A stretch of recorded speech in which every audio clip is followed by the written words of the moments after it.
നമസ്കാരം. വെള്ളക്കടലാസ് മുതൽ വെള്ളിത്തിര വരെ നിങ്ങൾക്കും സിനിമാക്കാരനാകാം. 48-ാം ഭാഗത്തിലേക്ക് സ്വാഗതം. കഴിഞ്ഞ ഭാഗത്തിൽ അച്ഛനും ബാപ്പയും എന്ന സിനിമയെക്കുറിച്ച് കൂടി നമ്മൾ പറയുകയുണ്ടായി. മതമൈത്രി വിഷയമായി വരുന്നു, ഹിന്ദു മുസ്ലിം ഐക്യം വിഷയമായി വരുന്നു എന്നൊക്കെ പറഞ്ഞു.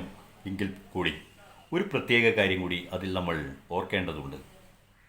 മനുഷ്യൻ മതങ്ങളെ സൃഷ്ടിച്ചു എന്ന ഗാനം, വയലാറിൻ്റെ ഗാനം, ആ സിനിമയിലുള്ളതാണ്. അതിനാണ് വയലാറിന് ദേശീയ പുരസ്കാരം ലഭിച്ചത്. ഗാനരചനയ്ക്ക് ദേശീയ പുരസ്കാരം ലഭിച്ച ഗാനം അച്ഛനും വാപ്പയും എന്ന സിനിമയിൽ എഴുതിയ മനുഷ്യൻ മതങ്ങളെ സൃഷ്ടിച്ചു എന്ന ഗാനമാണ്. ഇതും ചരിത്രത്തിൽ രേഖപ്പെടുത്തേണ്ട ഒന്നാണ്. മലയാള സിനിമാ ചരിത്രത്തെക്കുറിച്ചാണ് നമ്മൾ പറഞ്ഞു പോകുന്നത്. മലയാള സിനിമയിൽ ഏതെങ്കിലും വിഭാഗത്തിൽ പ്രവർത്തിക്കാൻ താല്പര്യപ്പെടുന്നവർക്കുള്ള ഗൈഡൻസ് കൂടിയായിട്ടാണ് നമ്മൾ ഈ ഭാഗങ്ങളിലൂടെ പറഞ്ഞു പോകുന്നത്. 72-ലെ അതിനുശേഷമുള്ള ചരിത്രങ്ങളൊക്കെ പറഞ്ഞു വരികയാണ് നമ്മൾ. ആ തുടർന്നുള്ള കാലഘട്ടങ്ങളിലും 72-ലും ഉള്ള ചരിത്രമാണ് ഇപ്പോൾ പറഞ്ഞു വരുന്നത്. ഇക്കാലത്ത് ഉദയയുടെ ആരോമലുണ്ണി എന്ന സിനിമ ഇറങ്ങി. വടക്കൻ പാട്ടുകൾ എന്നും സാമ്പത്തിക വിജയം നേടിക്കൊടുത്തിട്ടുള്ള ഒരു വിഷയമാണ് വടക്കൻ പാട്ടുകൾ. അതുപോലെ തന്നെ ഈ ആരോമലുണ്ണിക്കും വിജയം നേടാനായി, പ്രദർശന വിജയം നേടാനായി പാറപ്പുറത്തിൻ്റെ അക്കരപ്പച്ച സേനൻ സിനിമയാക്കി, മുട്ടത്തുവർക്കിയുടെ മയിലാടുംകുന്ന് ബാബു സിനിമയാക്കി. മയിലാടുംകുന്നിൻ്റെ തിരക്കഥ എഴുതിയത് KT മുഹമ്മദുമായിരുന്നു. വിൻസെൻ്റ് ഗന്ധർവക്ഷേത്രം എന്ന സിനിമ ചെയ്തു. കുഞ്ചാക്കോയുടെ തന്നെ പോസ്റ്റ്മാനെ കാണാനില്ല. ഈ പോസ്റ്റ്മാനെ കാണാനില്ല എന്ന ചിത്രത്തിലൂടെയാണ് ജയൻ അഭിനയ രംഗത്ത്, ചലച്ചിത്ര അഭിനയ രംഗത്തേക്ക് കടന്നു വരുന്നത്. കഴിഞ്ഞ ഭാഗത്തിൽ പുനർജന്മം എന്ന ഒരു സിനിമയെക്കുറിച്ച് കൂടി നമ്മൾ പറഞ്ഞു. സേതുമാധവൻ സംവിധാനം ചെയ്ത സിനിമയായിരുന്നു. AT കോവൂരിൻ്റെ കേസ് ഡയറിയിൽ നിന്നെടുത്ത സംഭവമാണ് അത് സിനിമയാക്കിയത്. സേതുമാധവൻ ആദ്യമായി അഡേഴ്സൊള്ളി ചിത്രം ചെയ്തത് ഈ ചിത്രമാണ്, പുനർജന്മമാണ്. അതേ കാലഘട്ടത്തിൽ തന്നെ എല്ലാ ഫ്രെയിമിലും തുടക്കം മുതൽ ഒടുക്കം വരെ നസീർ നിറഞ്ഞു നിന്ന ഒരു ചിത്രം ഇറങ്ങി. ആദ്യ കഥ എന്നാണ് അതിൻ്റെ പേര്. കേശവദേവിൻ്റെ രചനയെ ആധാരമാക്കി എടുത്ത സിനിമയാണ് ആദ്യ കഥ.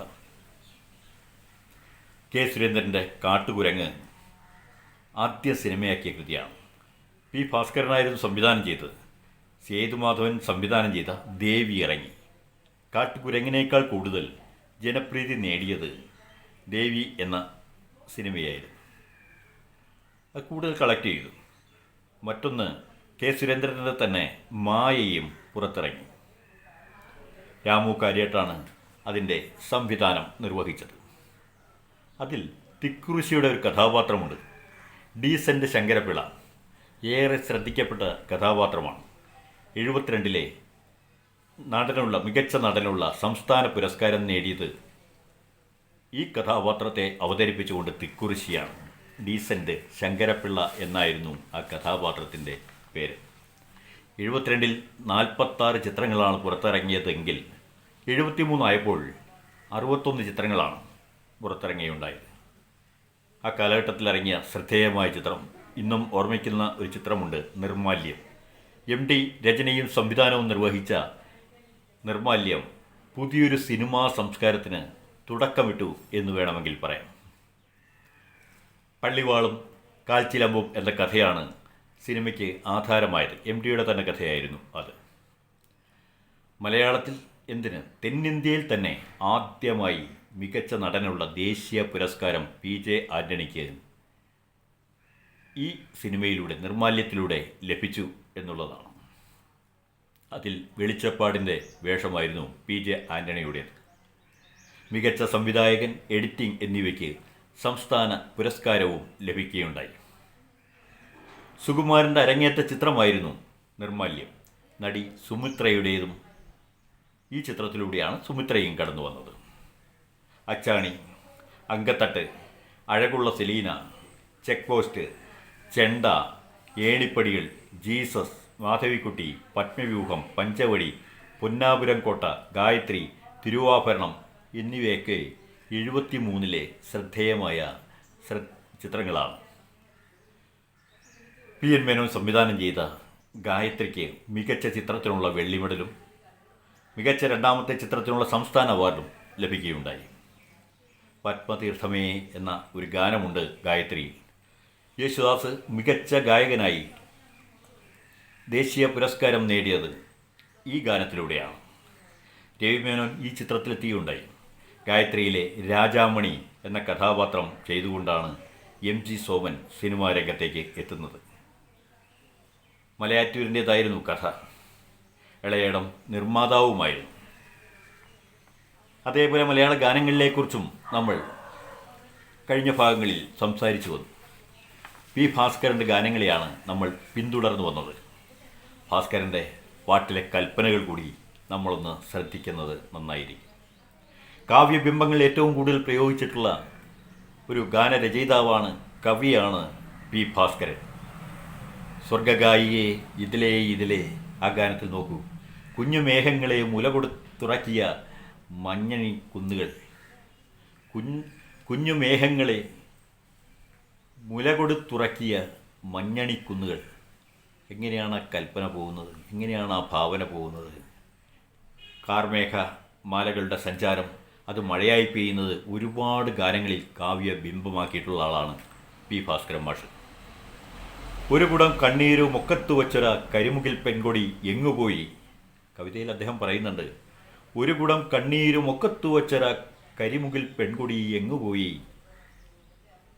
കണ്ണീർ കുടവുമായി പോകുന്ന ഈ പെൺകുടിയുടെ മറ്റൊരു മുഖഭാവമാണ് ഉണരുണരൂ ഉണ്ണിപ്പൂവേ എന്ന ഗാനത്തിലുള്ളത്.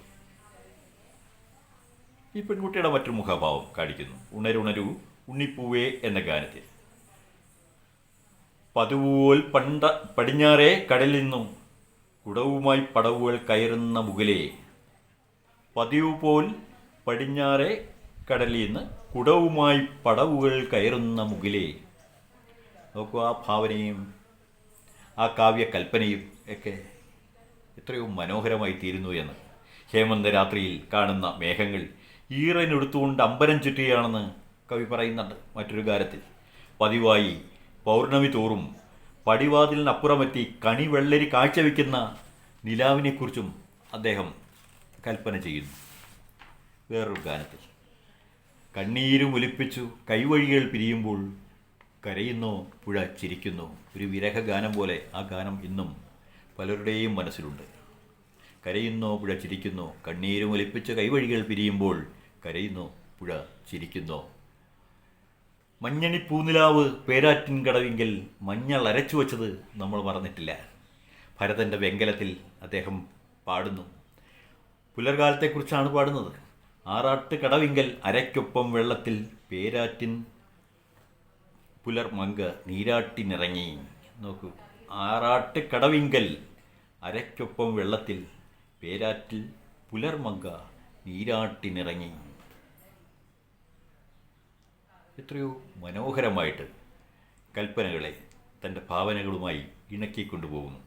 പ്രകൃതിയെ മനുഷ്യഭാവത്തോട്, മനുഷ്യാവസ്ഥകളെ പ്രകൃതി ഭാവത്തോടും താതാത്മ്യം ചെയ്യുന്ന എത്രയെത്ര ഭാവനകളാണ്, കൽപ്പനകളാണ് പി ഭാസ്കരൻ മാഷിൻ്റെ കവിതകളിലുള്ളത്. ഈ കൽപ്പനകൾ എണ്ണിയാൽ ഒടുങ്ങാത്തത്രം നമുക്ക് പറയാനാവും. മണിക്കൂറുകളോളം ഈ കൽപ്പനകളെക്കുറിച്ച് നമുക്ക് വിചാരം ചെയ്യാനാവും. ഈ കൽപ്പനകൾ വിചാരം ചെയ്യാനാവും. അതുകൊണ്ട് ഈ കൽപ്പനകളുള്ള ഗാനങ്ങൾ എഴുതാൻ ആഗ്രഹിക്കുന്നവർ ഈ കൽപ്പനകളെയും ഈ ഭാവനയിൽ ഈ കൽപ്പന കൂട്ടിയിണക്കിയതിനെക്കുറിച്ചും ഒന്ന്, ഈ ബിംബങ്ങൾ എങ്ങനെ പ്രയോഗിച്ചു എന്നുള്ളതിനെക്കുറിച്ചും ഒന്ന് ശ്രദ്ധിക്കുന്നത് നന്നായിരിക്കും.